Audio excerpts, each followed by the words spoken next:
बताते हैं भगत सिंह और उनकी माँ के बीच कुछ वार्तालाप।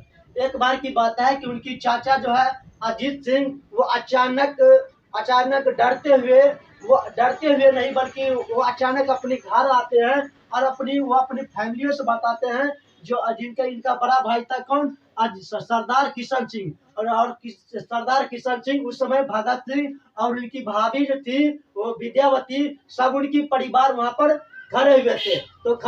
तो उन्होंने अचानक आए और उन्होंने कहा कि अब हम इंडिया से बाहर जा रहे हैं। तो उन्होंने पूछा जो आखिर इंडिया से क्यों बाहर जा रहे हैं। तो उन्होंने कहा कि उनकी एक जेलर यानी कि क्रांतिकारी के बारे में, उनकी मौत की सजा उनके मौत जो सजा है उनके बारे में उनको आभास हो गया कि वहां पर अंग्रेज ले जाकर वो वहां पर बहुत मार मारते, बहुत कष्ट देते रहते हैं। इसलिए ऐसा ना हो कि हमें भी मार दे, इसलिए हम यहाँ से जा रहे। बट क्रांति ये रुकेगा नहीं, बल्कि हम क्रांति को और मजबूत करेंगे और ताकतवर बनाएंगे। इसके लिए हम बाहर जा रहे हैं, इंडिया के छोड़कर हम बाहर जा रहे हैं। तो उन्होंने कहा कि इतना जल्दी आप चले जाइएगा, लेकिन करेंगे तो क्या। अभी अगर हम यहाँ ज्यादातर रुकेंगे तो अंग्रेज के आदमी आएंगे, हमको लेकर चले जाएगा, कभी भी गिरफ्तार कर सकते हैं, क्योंकि यहाँ पर पहारा दे रहे हैं, कभी भी आ सकते हैं। तो उन्होंने उनके चाचा अजीत सिंह ने वहां जाते वक्त अपनी भतीजा को मिलता है, माने भगत सिंह से मिलता है और उनको कहता है कि भगत सिंह, जब हम यहाँ से चले जाएंगे तो तुम हमारा ये क्रांति को, लड़ाई को जारी रखेगा कि नहीं। कहता चाचू मैं रखूंगा, कोई दिक्कत नहीं, आप आइएगा तो मैं देश से अंग्रेजों को भगा कर रख दूंगा, तो आप निश्चिंत होकर जाइए, कोई दिक्कत नहीं। तब तो अपनी चाचा भतीजा बातचीत करने के पश्चात वो अजीत सिंह चले जाते हैं। उसके बाद ये भगत सिंह अपनी माँ से पूछते हैं कि माँ, हम लोग इतने बड़े गुलाम देश में है, आखिर ये गुलाम कैसे बन गया है, हमको डिटेल्स बताइए। तो उनकी माँ कहते बाबू अभी तुम छोटे हो, बाद में बताओ। कि नहीं माँ, मुझे अभी बताओ। तो उनकी माँ बताते, छोटी सी कहानी बताते कि हमारे देश में जो है अंग्रेज जो है एक मेहमान के रूप में आए थे। अंग्रेज हमारे देश में एक मेहमान के रूप में आए थे, व्यापार करने के उद्देश्य से आए थे।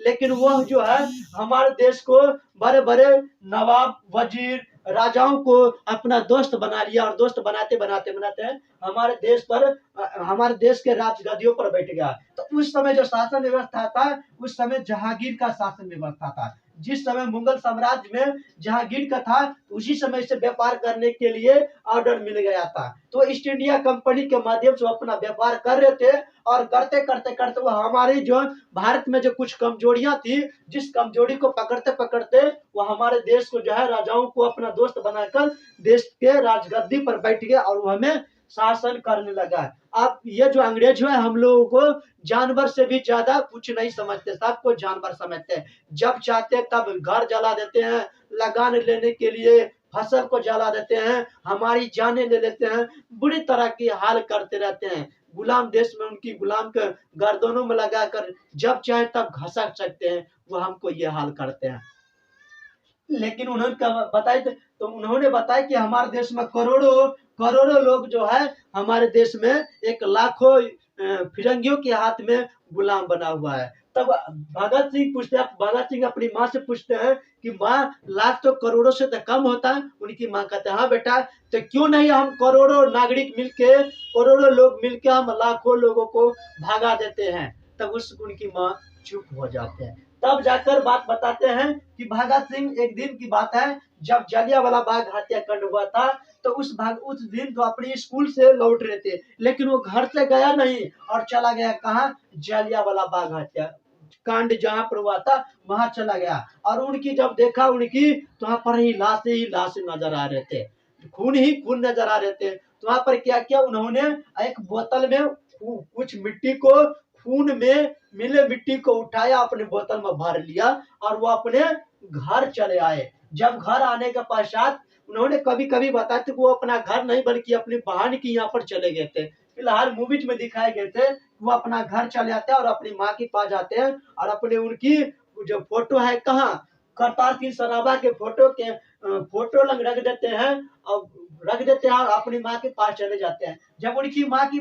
जब उनकी माँ पूछते हैं तो बेटा तुम कहाँ गए थे, तो मैं जलियांवाला बाग हत्याकांड जो वहां पर हुआ है, जलियांवाला बाग गया था। तो जलियांवाला जैसे ही भाग लिया तो उनकी माँ के हाथ हुए, क्यों? क्योंकि वहां पर अभी लाशों के ढेर पड़ा हुआ है। तुम वहां पर जाओगे तो तुम्हें अंग्रेज मार देगा, मैं तुझे खोना नहीं चाहता हूँ, इसलिए मत जाना बेटा, वहां पर मत जाना। तो तब वो अपनी माँ से तब वो अपनी माँ से इस प्रकार की वार्तालाप करते रहते हैं। तो उसी दिन से ठान लेते हैं कि हम अंग्रेजों के खिलाफ हमेशा जंग जारी रखेंगे। इस प्रकार माँ बेटे के बीच कहानी बात बताए जाते हैं।